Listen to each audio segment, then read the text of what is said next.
नमस्कार प्रिय विद्यार्थियों। इस वीडियो में अब हम हल करेंगे प्रश्न क्या 3 का का से। और ये अनसॉल्व पेपर है 2022 का सेट चौथा कक्षा 10 के लिए।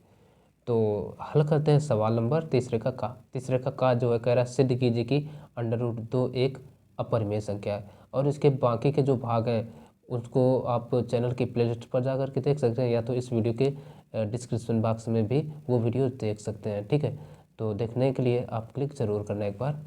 तो चलो हल करते हैं। यहाँ हमें क्या करना है, सिद्ध कीजिए कि √2 एक अपरिमेय संख्या है। ठीक, तो जब भी अपरिमेय सिद्ध करने को ऐसे आ जाए तो हम क्या करते हैं, ठीक उल्टा मानते हैं इसका। अगर परिमेय कहा है तो हम अपरिमेय मानेंगे, अपरिमेय यदि कहा है तो परिमेय। ठीक है, तो मान लेते हैं, माना √2 एक अपरिमेय नहीं परिमेय संख्या है। तो जब हमने मतलब परिमेय माना तो हमें पता है परिमेय संख्या को P/Q के रूप में लिखा जाता है। ठीक, तो इसलिए ये क्या हो जाएगा, √2 बराबर P/Q, ये हो जाएगा। अब ये P/Q, तो P व Q, तो ये भी हमें चीज़ दिखा देना होगा जहाँ P व Q सह अभाज्य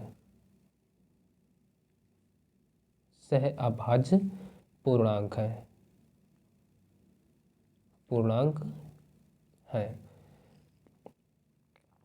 P व Q इज मतलब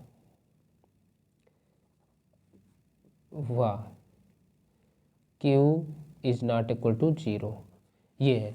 यानी P व Q सहभाज्य पूर्णांक है। अच्छा, यहाँ पर सहभाज्य की जो बात चले, ये क्या होता है, सहभाज्य ऐसे पूर्णांक होते हैं जिनमें एक के अलावा और कोई दूसरा गुणनखंड उनका नहीं होता है। ठीक, ये होते हैं सहभाज्य पूर्णांक। तो √2 बराबर ये आ गया। तो अब क्या करो, इसका कर दो दोनों पक्षों का वर्ग। तो लिखेंगे दोनों पक्षों का वर्ग करने पर, तो चलो वर्ग कर दो। तो √2 का वर्ग बराबर P²/Q², ये हो जाएगा। तो √2 का वर्ग करेंगे तो रूट हट जाएगा केवल, तो आ जाएगा 2 बराबर P²/Q²। ठीक है ना।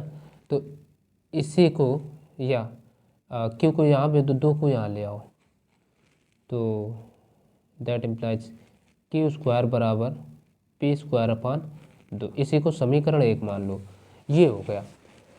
अब यहाँ से एक बात हम देखेंगे कि P² जो है ना 2 से विभाजित हो रहा है, तो ये लिखेंगे यहाँ, या चूंकि P² 2 से विभाज्य है। ठीक, इसलिए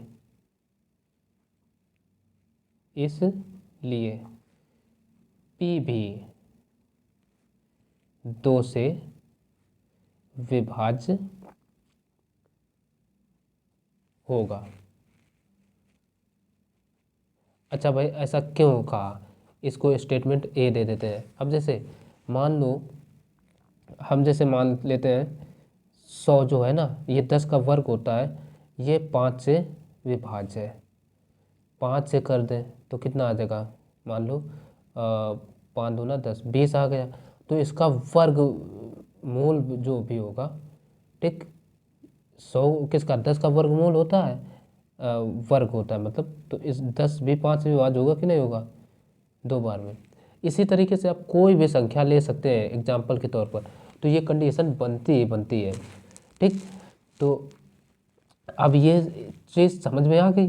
अब देखो, अब हम क्या करते हैं, मान लेते हैं, फिर यहाँ पर लिखेंगे माना ये जो P है ना, इसी के बराबर मान लो। तो P बराबर क्या माने, कितने से विभाज्य है, 2 से, तो इसी को कुछ 2m करके मान लो। ठीक, मान लिया। अब ये जो P का मान है यहाँ हम रख देंगे, तो लिखो P का मान समीकरण 1 में रखने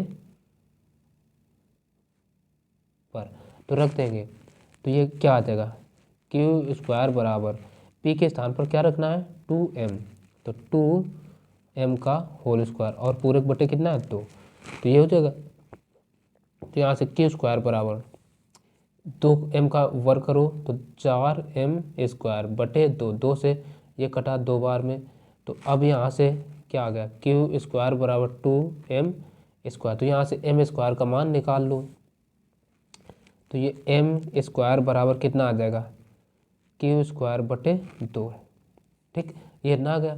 अब यहाँ से क्यू स्क्वायर भी क्या है 2 से विभाजित है, तो यही हम लिखेंगे, चूँकि क्यू स्क्वायर 2 से विभाजित है, ठीक, इसलिए क्यू भी 2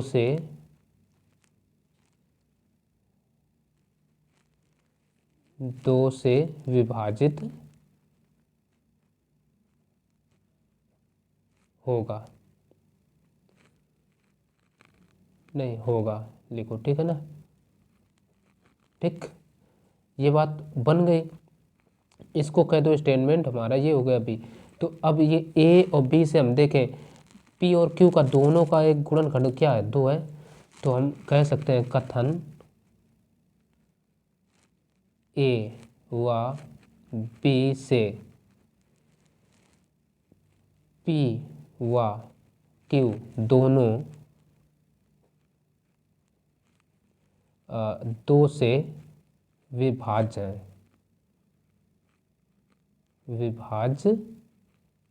है, तब 2 से विभाज्य है तो इसलिए ये सहभाज्य गुणनखंड नहीं होंगे, तो हम यही लिखेंगे, इसलिए ये सहभाज्य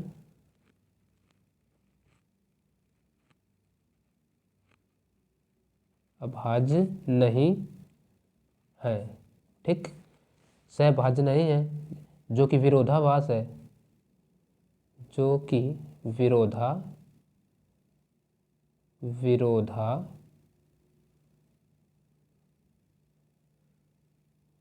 है, ठीक, विरोध कर रहा है कि नहीं, क्योंकि हमने क्या माना, ये तो हम परिमेय मतलब रूट वाली और बटे वाली संख्याएं और सहभाज्य पूर्णांक भी नहीं है, तो विरोध है कि नहीं है, ठीक, तो हम कह सकते हैं अतः √3 एक अपरिमेय संख्या न होकर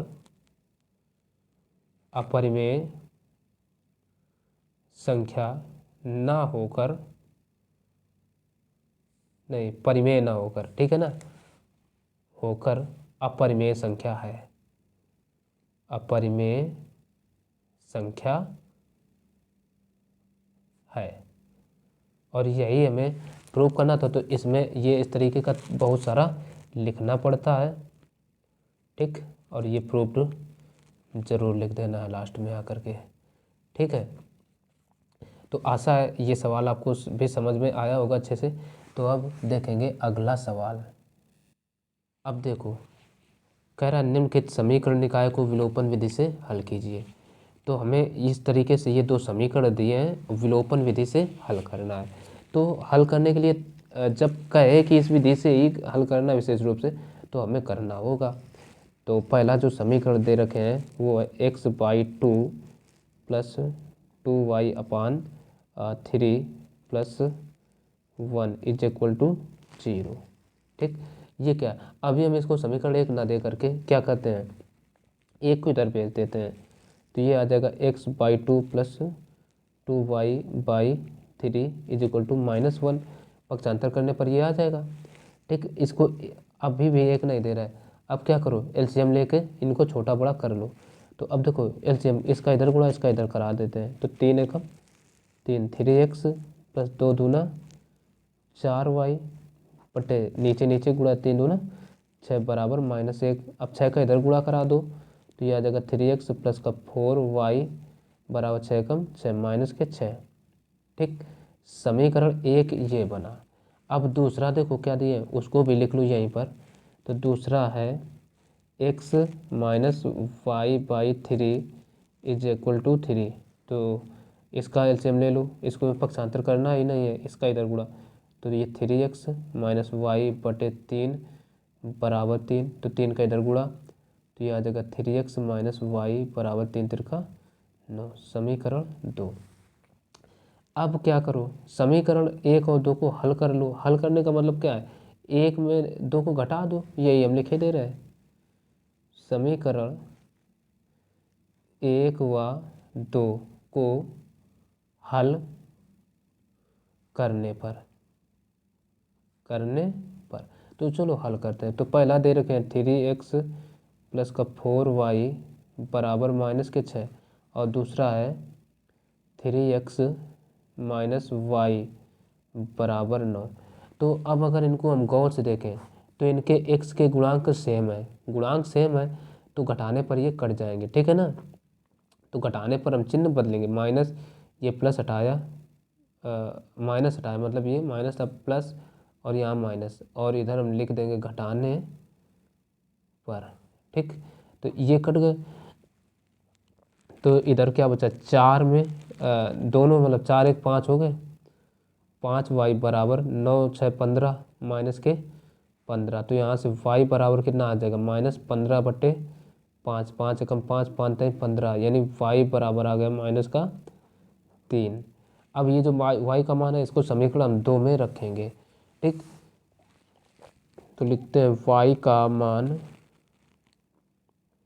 समीकरण 2 में रखने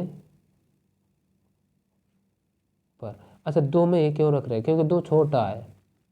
तो 3x माइनस वाई बराबर 9। तो देखो 3x माइनस वाई का मान कितना है, माइनस का 3 बराबर 9।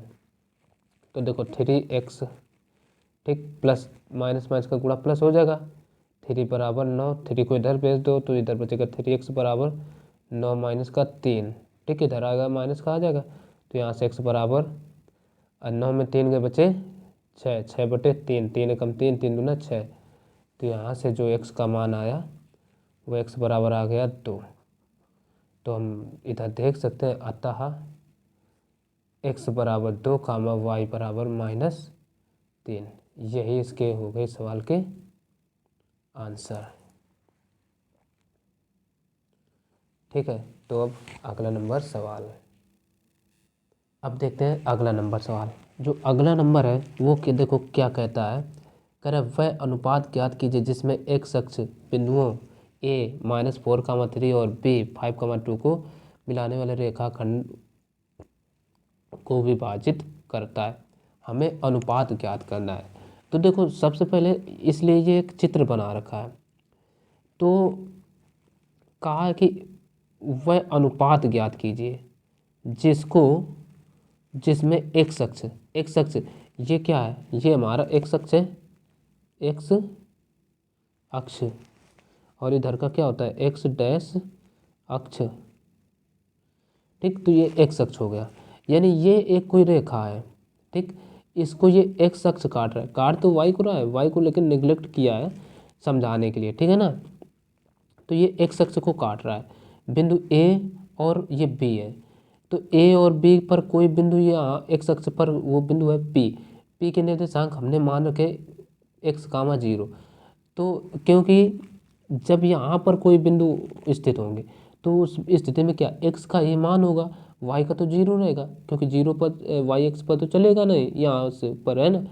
तो इसलिए y का मान क्या होता है, 0 होता है। तो ये बिंदु P जो है ये मान रहे।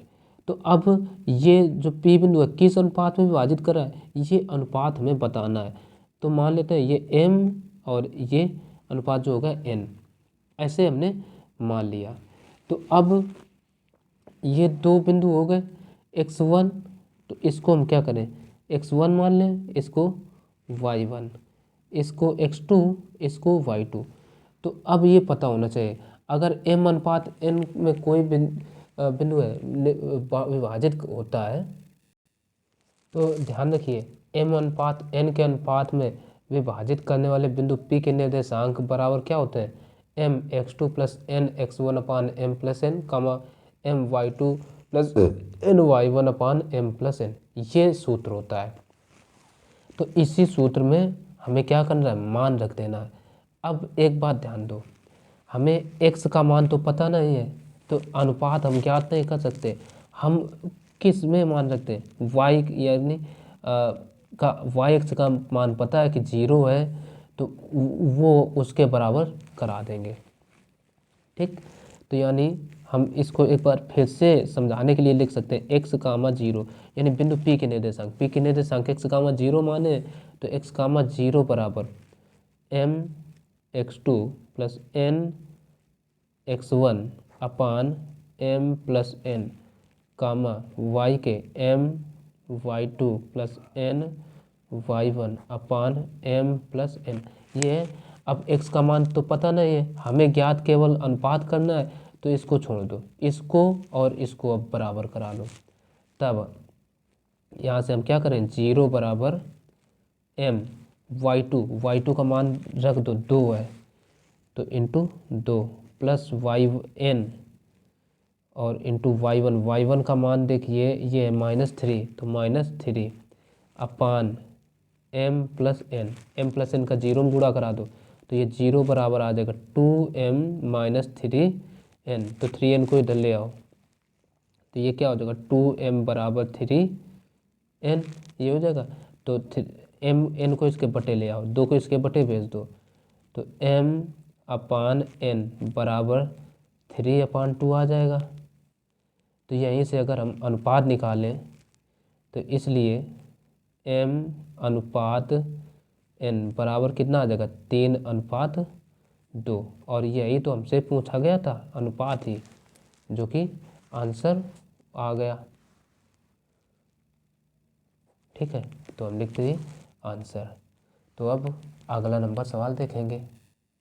अब देखते हैं सवाल नंबर 3 का घात। 3 का घात जो है वो क्या कहता है, कह रहा है 2 ठोस लंबवृत्तीय शंकु समान ऊंचाई के हैं, उनके आधारों की त्रिज्याएं r1 और r2 हैं, उन्हें गलाकर समान ऊंचाई के एक बेलन के रूप में परिवर्तित किया जाता है।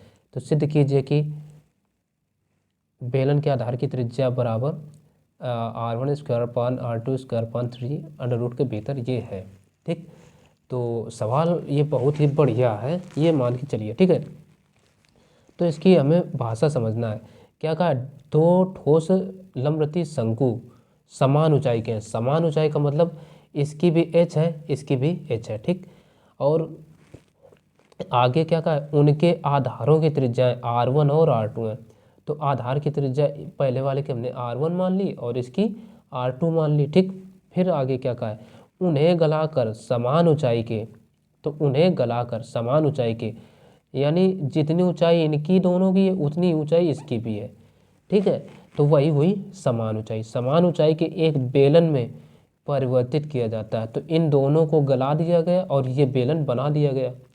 तो अब समझने के लिए आप इसी तरीके से चित्र बनाइए हमेशा और ऐसे शो कर दीजिए। तो सिद्ध कीजिए कि उनके आधार की त्रिज्या, यानी इस बेलन के आधार की त्रिज्या ये होगी। तो हम पहले इसके आधार की त्रिज्या को कुछ मान लेते हैं, इनसे हटके कैपिटल R कर लिया। ठीक, ये हमने मान लिया। तो अब जब ऐसी स्थिति हो कि किसी चीज़ से दूसरी चीज़ बनाई जा रही हो, तो उनका बस एक चीज़ बराबर होता है, वो होता है आयतन।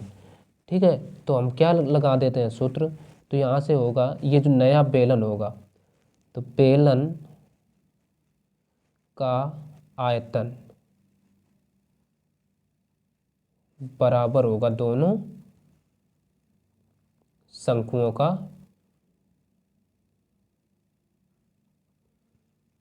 आयतन। ठीक, रख दो मान। बेलन के आयतन का सूत्र क्या होता है, पाई r स्क्वायर h, और शंकु का आयतन, तो पहला शंकु की त्रिज्या के r1, तो 1/3 पाई r1 स्क्वायर h प्लस 1/3 पाई r2 स्क्वायर h, ये हो जाएगा। दोनों अब देखो पाई और एच इसको एक साथ रख लो इंटू कैपिटल आर स्क्वायर, ऐसे लिख लिया बराबर इससे 1/3 और पाई, और ये दोनों में एच है तो एच कॉमन ले लिया, अंदर क्या बचेगा ये r1 स्क्वायर प्लस इधर से r2 स्क्वायर। अब देखो एच से एच कटा पाई से पाई, तो ये बचेगा क्या कैपिटल आर स्क्वायर बराबर 1/3 है, इसको इसके अंदर भेज दो तो r1 square upon r2 square upon 3 ये। तो अब हमें ये अभी r स्क्वायर है, हमें ज्ञात क्या करना है r ज्ञात करना है, तो कैपिटल आर पर तो इसका वर्गमूल हो जाएगा, तो under root r1 square plus r2 square upon 3। तो यही इस सवाल का आंसर हो गया, यानी हमें प्रूव करना था जो कि आ गया, और हम यहीं पर लिख देंगे प्रूव्ड। ठीक, तो ये आशा ये सवाल अच्छे से समझ में आया होगा। तो अब अगला नंबर देखेंगे। अब देखिए प्रश्न संख्या 4 का और ये चौथा जो सवाल होता है प्रत्येक सवाल 2-2 अंक का ही होता है। ठीक, तो देखो कह रहा है बिना लंबी विभाजन प्रक्रिया के किए दिखाइए कि परिमेय संख्या 1351/1250 शांत दशमलव है। तो हम सबसे पहले संख्या लिख लेंगे 1351/1250। ठीक, तो अब इसमें क्या करना है, जब भी ऐसे सवाल हो, ठीक है, तो हर काम में अभाज्य गुणनखंड करने होंगे, तो लिखेंगे 1250। अब सबसे छोटी अभाज्य संख्या क्या होती है 2, 2 से काटना स्टार्ट कर दो, तो 2 छंग 12, 2 दूना 4, एक बचा इधर होगा 2 पंचे 10, अब कटेगी 5 से, 5 से कम 5, 5 दूना 10, पचम 25, फिर 5 से 5 दूना 10, 2 बचे 25 हो गए, पचम 25, फिर 5 से पचम 25, फिर 5 से 5 से कम 5, ये हो गए। तो यहाँ जो आया 1250 बराबर क्या आ गया 2 गुणा 5 गुणा 5 गुणा 5 गुणा 5, या इसको 2 की घात 1 गुणा 5 की घात 1 2 3 4 लिख सकते हैं, 5 की घात 4। तो ये आ गया, तो हम अब दिखा देंगे चूंकि हर 2 to the power m into 5 to the power n, नहीं 5 टू द पावर n के रूप का है। ठीक, इसलिए इसका दशमलव प्रसार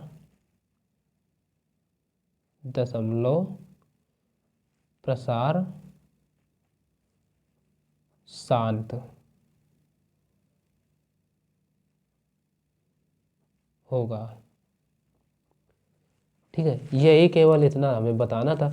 अगर किसी भी संख्या का दशमलव प्रसार जो है, ठीक है, दशमलव प्रसार जो है 2 to the power m into 5 to the power n इस रूप का आ जाए तो उसका दशमलव प्रसार शांत होगा।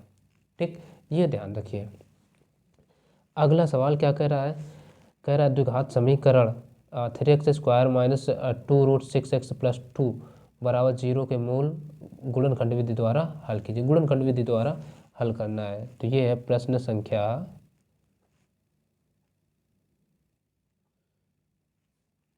4 का खा हल। हमें जो समीकरण दे रखे हैं लिख लेंगे 3x square minus 2√6x plus के 2 बराबर 0, ये सवाल है। इसके हमें गुणनखंड विधि द्वारा मूल ज्ञात करना है। ठीक, तो सबसे पहले देखो हमें 3 और 2 यानी x स्क्वायर का गुणन और चरपद इनका करा लो गुणा, तो 3 गुणा 2 बराबर कितना है 6। तो अब कह रहा है 6 के ऐसे गुणनखंड करो कि इनको जोड़ा जाए तो 2√6 आ जाए। तो ये तो बड़ा भैया डेंजर है गुणनखंड, लेकिन आप ध्यान दो 6 को हम क्या लिख सकते हैं अंडर रूट 6 गुणा अंडर रूट 6, ऐसे लिख सकते हैं कि नहीं। ठीक है ना, under root 6 into under root 6, बताओ लिख सकते हैं कि नहीं। तो यही तो हमने लिखा और कुछ नहीं किया। तो अब गुणनखंड बन गए 6 6 2 आ जाएगा। तो हम लिख सकेंगे 3x² माइनस, देखो 1 6 और 6 बचे बने हैं ना, तो √6x फिर माइनस का √6x प्लस के 2 एज इट इज लिख लेंगे। अब बारी आती है कॉमन की, तो कॉमन क्या मिले, तो देखो 3 को अगर हम यहाँ से लिखें तो 3 बराबर कितना बचेगा, √3 इंटू √3 लिखा जा सकता है। और ये जो √6 है इसको भी हम कुछ और तरीके से लिख सकते हैं, √2 इंटू √3। तो अब अगर देखा जाए तो इतने से अगर हम √3 कॉमन ले लें, ये मान लो ये चीज़ बाहर आ गई तो बचेगा कितना, तो √3। अब देखो इससे हमने कॉमन लिया तो और x भी आ गया, क्योंकि 3 को हम 3 √3 इंटू √3 लिखा, तो इससे √3 बाहर ले लिया कॉमन, तो अंदर क्या बचेगा, एक √3 ये बचा, तो √3 और एक x भी बचा x, ठीक। माइनस लगा, माइनस √6 को क्या लिखा, √2 इंटू √3, तो √3 तो बाहर चला गया, तो √2 बचा ना, तो माइनस का √2, ठीक, ब्रैकेट बंद। फिर है माइनस √6 को इस तरीके से लिख सकते हैं, और यहाँ 2 है तो 2 को हम लिख सकते हैं √2 इंटू √2। तो अब अगर हम देखें √2 जो है, अब इन से जैसे हमने ये बाहर निकालिए √2 कॉमन मिलेगा, तो √6 में से अगर देखा जाए तो क्या बचेगा, जब हमने √2 बाहर निकाली है तो ये √3 बचेगा, तो √ जब 2 कॉमन लिया तो अंदर बचेगा √3x, और चिन्ह जब ये माइनस कॉमन लिया ये बाहर आ गया तो यहाँ भी क्या हो जाएगा, माइनस ही तो हो जाएगा। और यहाँ पर क्या बचा, √2 एक बार है तो एक √2 बचा बराबर में 0। तो यहाँ से देखो √3 माइनस का ये x माइनस √2, एक ब्रैकेट में आ जाएगा √3x माइनस का √2 बराबर 0। अब क्या करो, कर लो, यदि √3x माइनस √2 बराबर 0, तो यहाँ से x बराबर क्या आ जाएगा, √2 अपान √3, और यही दोनों ब्रैकेट हैं तो कामा में आगे भी यही मान लिख देते हैं √2 अपान √3, और यही हो जाएगा इस सवाल का आंसर। तो सवाल तो ये बढ़िया था, ठीक है। इस तरीके का गुणनखंड काफ़ी लोगों को समझ में नहीं आता है, लेकिन अब यहाँ से आप समझ सकते हैं, ठीक है। तो चलिए हल करते हैं आगे। अब अगला जो सवाल है वो देखो यहाँ पर है, वो कह रहा है यदि बिंदु a, 0, 0, b और 1, 1 संरेख है तो सिद्ध कीजिए कि 1/a प्लस 1/b बराबर 1, ठीक। तो ये सवाल है, तो चलो इसको भी हल करते हैं। सबसे पहले हम कर लेते हैं ये a, इसको b, इसको c। a के निर्देशांक हम मान लेते हैं a, 0, b के मान लेते हैं 0, b, c के मान लेते हैं 1, 1, ठीक। इसको दे दो x1, y1, इसको x2, इसको y2, इसको x3, इसको y3। तो हम हल करवा रहे जब से साल पेपर हमने देखा कि एक ना एक संरेख वाला ज़रूर आता है, तो संरेख होने का प्रतिबंध तो आप पता ही कर लीजिए। तो ध्यान रखिए, संरेख होने का प्रतिबंध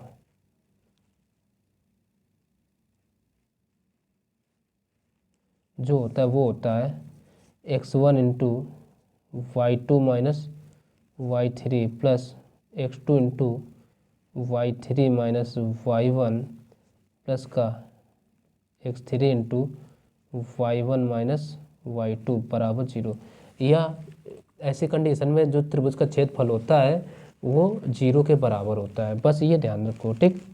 तो x1 का मान क्या है a, तो a इंटू y2 का मान है b माइनस y3 का मान है 1 प्लस x2 का मान है 0, y3 का मान है 1 और y1 का मान है 0। प्लस x3 का मान है 1 और y1 का मान है 0 माइनस y2 का मान है b बराबर 0। सबके हमने मान रखा तो a का अंदर गुणा कराओ तो a का b में तो a का a में तो माइनस का a प्लस इसका पूरे 0 में, ठीक है ना, तो ये 0 और प्लस 1 का गुणा 0 में तो 0 या 1 का गुणा माइनस b में करा दो तो ये प्लस 1 का गुणा पहले चलो 0 में करा दें 0 माइनस का 1 का b में तो b बराबर 0 ये होगा। तो अब देखो ए बी माइनस का a माइनस का b बराबर 0।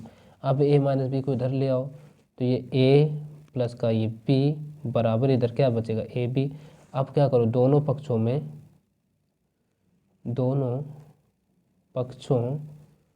में ए बी से भाग देने पर, भाग दे दो भाई, तो भाग देंगे तो ये आ जाएगा a बटे ए बी प्लस का b बटे ए बी बराबर ए बी बटे ए बी। तो ए बी से ए बी कटा, इधर b से b कटा, इधर a से a कटा, तो ये 1/b प्लस का इधर बचेगा 1/a बराबर 1। तो इसी को सीधा करके लिख दो तो 1/a प्लस का 1/b बराबर 1। तो यही हमें प्रूव करना था जो कि प्रूव हो गया।